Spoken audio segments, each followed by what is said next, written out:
आम्ही आमच्या लेकराला आरक्षण मागतो. डीवायएसपी साहेब कोण आहे मला माहित नाही. तुमच्याही लेकराला लागलं. जागेवर सस्पेंड होता तुम्ही, जागेवर रिटायर.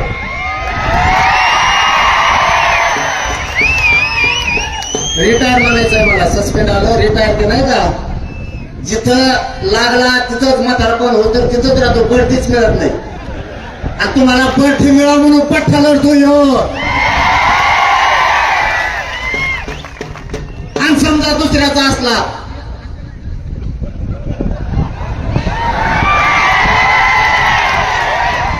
तर कुठं ना कुठंतरी असं होणारच आहे. आता कुठंतरी डीजे वाजणारच आहे.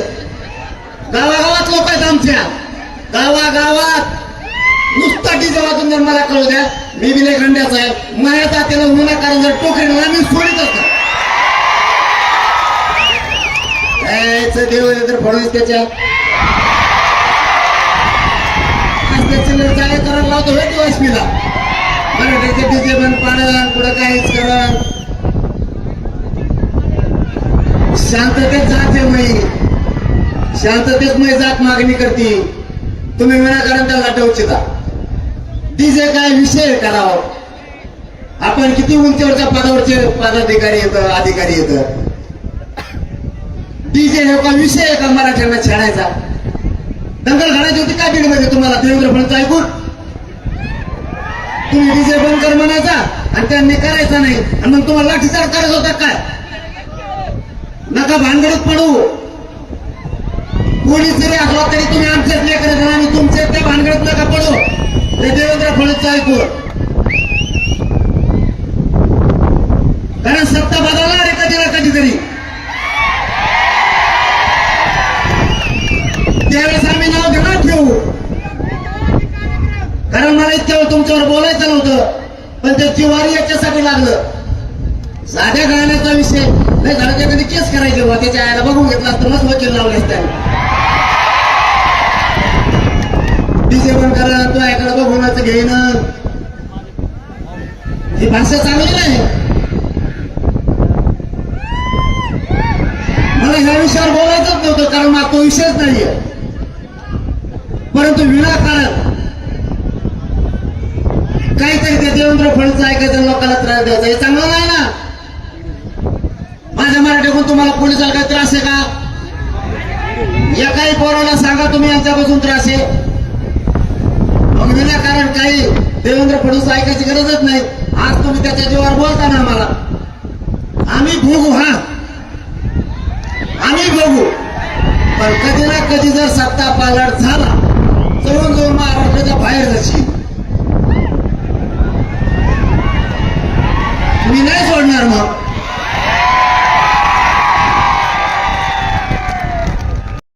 हे चांगलं नाही. देवेंद्र फडणवीस साहेब त्या बिचाऱ्या डीवायएसपीच्या हाताने काम करू नको बाबा. तुला काय करायचं तुम्ही मुंबईत यायला ना.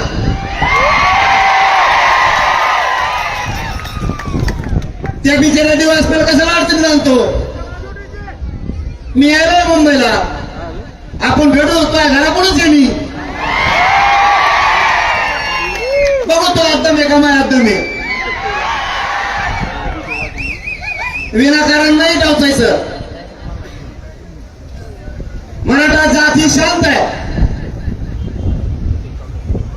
आणि शांततेतच काम करते. आंबुलन्स आली रस्ता देते, पोलिसाला अडचण आली पाण्याच्या बाटल्या देते. केलं आम्ही ते. आंतरवालीत 2 करोड पेक्षा जास्त मराठी आले होते. पोलीस बांधवाला एवढा सुद्धा त्रास होऊ दिला नाही आमच्या बांधवांनी. लिंबाच्या झाडाखाली बसा म्हणून सांगितलं, जेवण आणून दिलं. आम्ही नाही विचार केला. आमच्या लेकराबद्दल इतका वाईट विचार करू नका. तुम्हाला सगळ्या पोलीस अधिकाऱ्यांना हात जोडून शेवटची विनंती आहे, माझ्या लेकराला त्रास देऊ नका.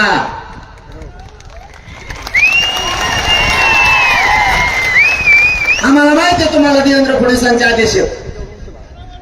त्याला मी आहे ना. आरक्षण नाही दिलं ना, जाऊ द्या मुंबईत गेलो. इथून कशाला आधीच आधी पळत होती, पळापळी सुरू झाली, तुम्हाला माहित नाही, दिसतंय फक्त.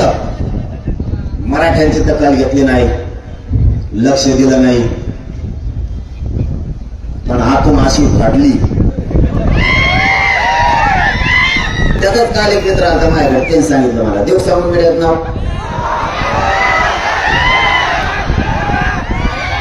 म्हणलं, मला जाऊ द्या म्हणलं, मला काय देणं घेणं नाही, माझ्या समाजाच्या मागण्या त्याची अंमलबजावणी करा, मी येतो. आम्हाला काय मुंबईची हौस नाही, माझ्या लेकरा बाळाच्या आयुष्याचा प्रश्न म्हणून मला मुंबईला यायचे. तुम्ही आमच्या मागण्याची अंमलबजावणी द्या, आम्हाला काय करायचं मुंबईला येऊ. इथूनच गुलाब फेकू मंत्रालय होता, गेला तर गेला, नाही गेला तर नाही गेला, पण फेकून दिलं काय करायचं. हापाच्या हातात एखादा गोळा देऊ, जाईल ना ताकदीनं लांब, आम्ही इथून फेकू, काय अडचण नाही. द्या आमच्या मागण्याची अंमलबजावणी करा. आणि देवेंद्र फडणवीसचं ऐकून शेवटची पुन्हा एकदा हात जोडून पोलीस बांधवांना विनंती करतो, राज्यभरातल्या लेकरा बाळाला माझ्या त्रास देऊ नका, विनाकारण कायदा सुव्यवस्था बिघडत असं काम तुम्ही तुमचं करू नका. तुम्हाला लईच कंड असला समजा तुम्हाला एखाद्याला, तर ते मुंडेचे आरोपी घरा मागे मुंडेचे ते दाखवा जरा धरून आम्हाला. मी बीडच्या SP साहेबाला माहिती, मी किती सहकार्य करणारा माणूस, त्यांना पक्का माहिती. मी एकदा एखाद्या गोष्टीत सहकार्य करण म्हणलो, माझा मराठा समाज सहकार्य करण मला, आम्ही 100% करतो. आजची केलेली चूक देवेंद्र फडणवीसची ऐकून करायला नको होती, कारण डीजे म्हणजे हे दहशतवाद्याचं हत्यार नाही.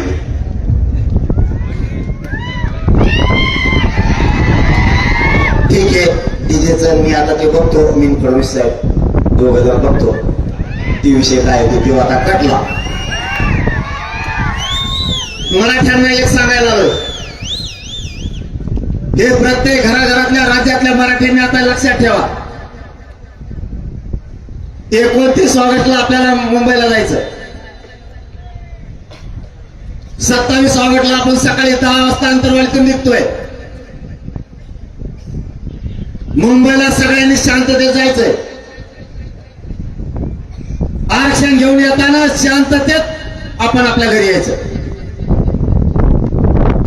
समाजाला डाग लागलं असं एकही पाऊल मराठ्यांनी उचलायचं नाही. तुमच्या लेकराला मोठं करायचं, त्याला मला उंचीवर न्यायचंय. माझ्या समाजाची खाली मान होईल असं एकही पाऊल मराठ्यांच्या पोराने उचलायचं नाही. कोणी दगडफेक करायची नाही, कोणी जाळपोळ करायची नाही. आजची आपल्या अत्यंत महत्वाची बैठक आहे. या बीड जिल्ह्याच्या नगरातून राज्यातल्या सगळ्या मराठ्यांना सांगतो, तो शब्द आता कायम ठेवा. लेकरा बाळाचं आणि समाजाचं आयुष्याचं वाटोळं झालंय. पुढच्या काळात ते होऊ द्यायचं नाहीये. मुंबईला सगळ्यांनी शांततेत जायचंय, कोणी दगडफेक जाळपोळ करायचं नाही. एक महत्वाचा मुद्दा. दुसरा, आपल्या शेजारी जरी कोणी जाळपोळ केली, दगडफेक केली,